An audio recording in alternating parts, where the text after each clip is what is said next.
So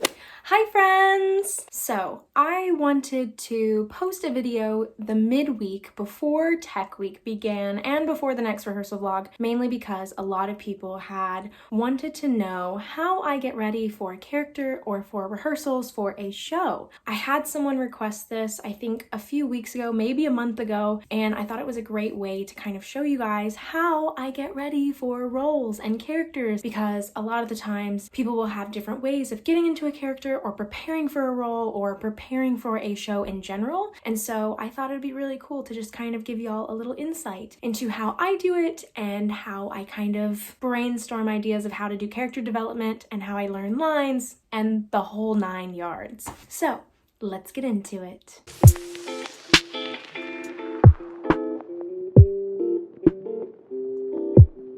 So the very first thing that I love to do is I love to research.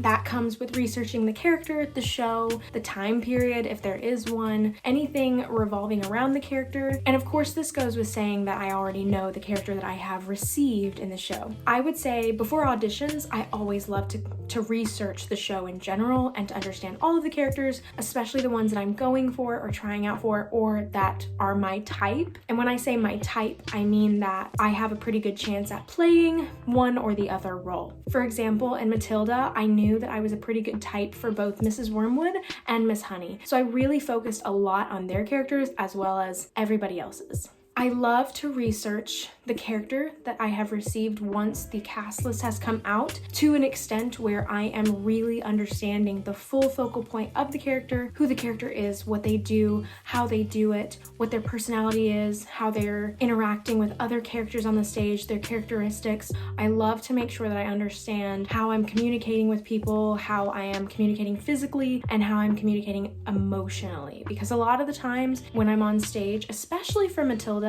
with Miss Honey, she wears her heart on her sleeve, and with that, it's often having to do with the facial expression, with physicality, how she moves, how she holds herself, and that's something that I've really had to focus on and had to kind of work around and figure out, because as I have done that, as I have worked on her character, I have found that it's been a little bit more difficult than in the past working with Fiona or working with Sandy, where they were very outgoing and loud, and a lot of the things that they did was what they said. While with Miss Honey, she's more shy and timid, and a lot of the time she doesn't always say something, so I want to get that across in the physicality that I use. Hopefully that makes sense. It's a little difficult because I'm going from one type of person to another, and it's kind of cool to see the difference in both of them. With the research that I like to do, I always love to make sure that I'm writing down notes and writing down things about them to kind of intake and understand more about them, especially as I continue to learn my lines and my blocking and my cues. I love to make sure that I am understanding how people are communicating with my character, as well as how my character is communicating with others around them, what their relationships are,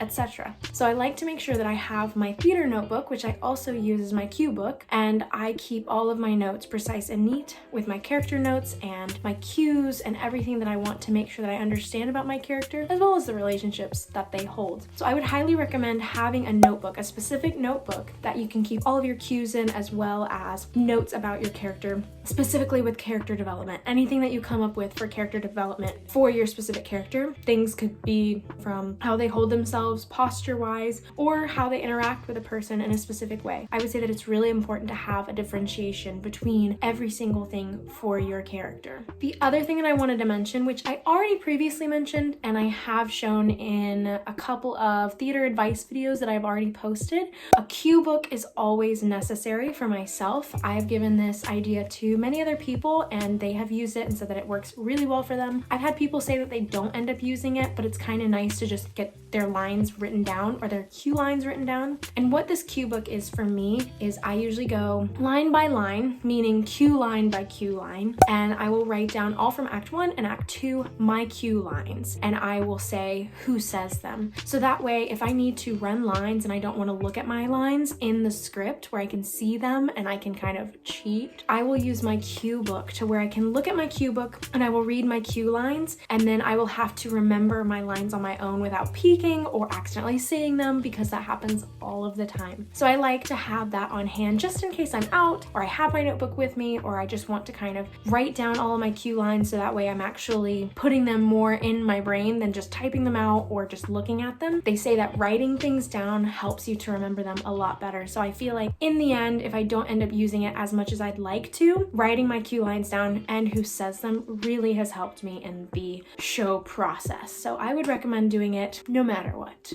Another thing that I've been encouraged by from another director that I've gotten to work with is doing something called eye to page. Now, this is a really cool principle because usually we don't really think about keeping a consistency of reading our lines from the script while we're getting in gear for a show, especially when it comes to Tech Week and shows in general. We think that we can just fly through it and we don't have to look at our script during show week or during shows, but I have gotten advice from a really great director who does Shakespearean works and everything, and he says that eye to page work is very much needed, especially when you are on Tech Week and when you are at shows, even the day before shows, even the day of shows, right before the shows. He mentioned that you should always be looking at your script, always paying attention to what your lines are and not getting lazy and thinking that you can just fly through it and you don't have to worry about it. So what eye to page really is basically looking at your script, standing up, using your physicality, doing your blocking, using the emotion, but you're basically just reading your lines. Now, he didn't mention going through the whole script, even if you're not in scenes or saying anything, but to mainly get your lines down to a point where you know them backwards and forwards, especially when he has directed Shakespeare. It's very difficult to understand and to present and perform on the stage. So a lot of the times he's had his students or his cast actually use the eye to page method so that way they are understanding everything and remembering all of the words that they're saying without trying to remember it on their own at the first glance and then getting things messed up or jumbled up. It's always important to do eye to page. So hopefully that makes sense, because I'm excited to actually implement this a little bit more as I perform and as I direct. The last thing that I have on my list is role thought process. Now, I don't know if this is an actual thing that somebody's come up with yet or not, but this is something that I've kind of come up with on my own that I do on a daily basis when I am performing as a character and getting ready for a character. Is every time I am performing, every time I am in a scene, every time I'm running a show, I will always think about what I'm saying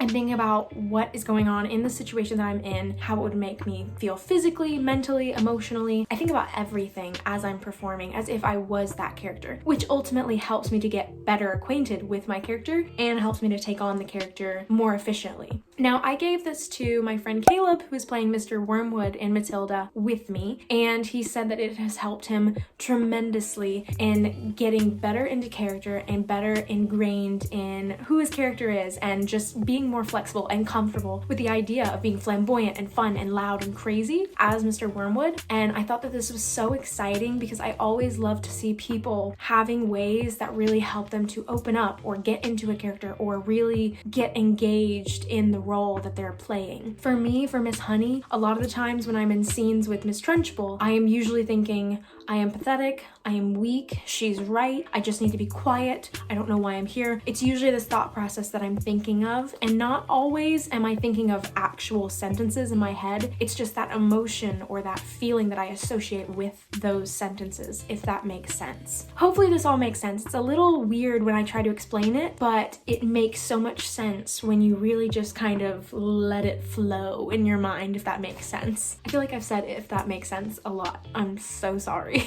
It's a lot of these little thoughts that I will just allow myself to just play in my mind of what would it be like if I was in this situation? How would I feel for Matilda? How would I feel being bullied by Miss Trunchbull? So it really is a good balance of creating the character as your own while also staying true to the character's personality and original personality traits and characteristics. That's mainly all that I can really say that have really helped me as I have performed and as I have prepared roles. I know that I have a couple of other little things that I will usually do to prepare for rehearsals or for a character in general, but I feel like these are the main things that really take a lot more time in the rehearsal process for myself. So I really hope that this was enlightening. I hope that it helped you in some way. If there's something that I didn't mention that you were really curious about, please let me know, and I will definitely add that onto the list and to explain in the future. I would love to also do another Q&A where I basically ask questions on my Instagram and you guys answer them? No. I ask you what you want to see. No. Oh geez Louise. You guys ask me questions about theater or things and advice and tips on that subject, and then I answer them and give you my advice or whatever else I can give you that would be helpful. Yeah, that's what I meant to say. But I hope that this video was helpful, and I'm so excited for the next rehearsal vlog to come out. It's gonna be the last one this weekend before Tech Week, so I'm super excited. I'm super pumped. Tech Week vlogs are gonna be coming out and I'm so pumped about it. So I'm going to be splitting up the Tech Week vlogs from Monday, Tuesday, Wednesday, and then Thursday, Friday, Saturday. So it will be in 2 parts as usual. This is the same thing of what I did for Shrek. So it's gonna be the same layout, same plot, and I'm going to be posting both parts on Sunday and Monday. So I'm gonna split them up so that way y'all can watch one on one day and the other on the other day. So I'm not bombarding you with 2 different parts. Although I know you guys would love to see both of them on the same day. I gotta keep it a little bit exciting and anticipatory. Anticipatory. That's such a nice word. I need to use that word a lot more. And then I will also give you a little spoiler, but I am going to be filming and posting my updated Tech Week bag video the middle of the week of Tech Week on Wednesday. So be on the lookout for that one. I am wanting to make sure I have everything ready for Tech Week the beginning of the week, but I'm gonna go ahead and film, especially on Wednesday before our dress rehearsal. So that way I can show you exactly what I have in my bag right before the shows. With all of that being said, I hope y'all have a wonderful week. I will see you guys this weekend, so stay tuned for another rehearsal vlog, and I will see you guys later. Bye!